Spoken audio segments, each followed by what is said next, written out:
पहले मैं चाहती हूँ कि लक्षद्वीप में गायनोकोलॉजिस्ट का बहुत ज़रूरी है। मैं ये ट्रांसपोर्टेशन के बारे में बताऊंगी क्योंकि हमें ये शिप में ये ट्रैवल करने में बहुत दिक्कत होती है। केंद्र शासित प्रदेश लक्षद्वीप में 19 अप्रैल को लोकसभा के लिए मतदान नजदीक है। एंड्रॉथ में महिला मतदाताओं ने द्वीप पर स्त्री रोग विशेषज्ञों की मांग की है। साथ ही स्थानीय लोगों के लिए बेहतर परिवहन सेवाओं की भी मांग। साथ ही स्थानीय निवासी शमीमा कमाल ने कहा कि हमें लक्षद्वीप में स्त्री रोग विशेषज्ञ की आवश्यकता है। जब भी हमें चिकित्सा पद्धति के इस क्षेत्र में विशेषज्ञों की आवश्यकता होती है तो उन्हें अन्य द्वीपों से बुलाना पड़ता है। परिवहन के संबंध में भी हमें बेहतर परिवहन की आवश्यकता है। जहाजों की आवृत्ति के साथ साथ टिकट प्राप्त करने के आसान तरीके होने चाहिए। हमें अक्सर जरूरत पड़ने पर एक द्वीप से दूसरे द्वीप तक यात्रा करना काफी मुश्किल होता है। हमें अपने स्वास्थ्य संबंधी मुद्दों के लिए भी मुख्य भूमि की यात्रा करनी पड़ती है।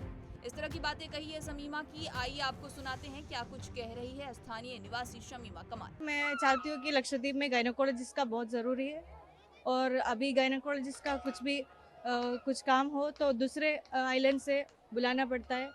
तो मेरे हिसाब से पहले उस प्रॉपर गायनोकोलॉजिस्ट को रखना पड़ेगा। जब हमें ज़रूरी हो तो हमको टिकट भी नहीं मिलता है। जब वो भी प्रॉपर मिलना चाहिए हमको, वो भी हमारे हक है कि हमारे जो भी ज़रूरी है तो हमको दूसरे आइलैंड में जाने के लिए प्रॉपर टिकट मिलना चाहिए। बहुत तकलीफ होती है कि आप हमारे खुद के आइलैंड में बहुत फैसिलिटीज़ नहीं होते तो हमको बहुत दिक्कत होते है।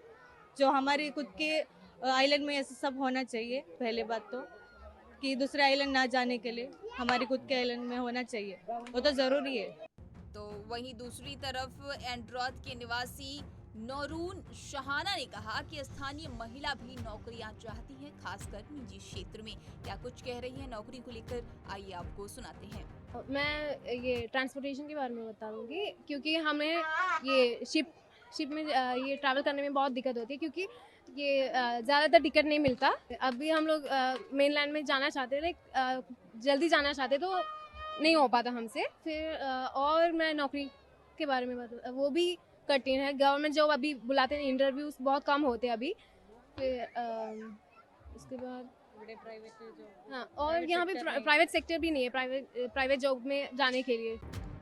साथ ही आपको बता दें कि लक्षद्वीप देश का सबसे छोटा लोकसभा क्षेत्र है। मतदाताओं की संख्या के हिसाब से लक्षद्वीप देश का सबसे छोटा लोकसभा क्षेत्र है। यह लोकसभा में एक अकेला सांसद भेजता है।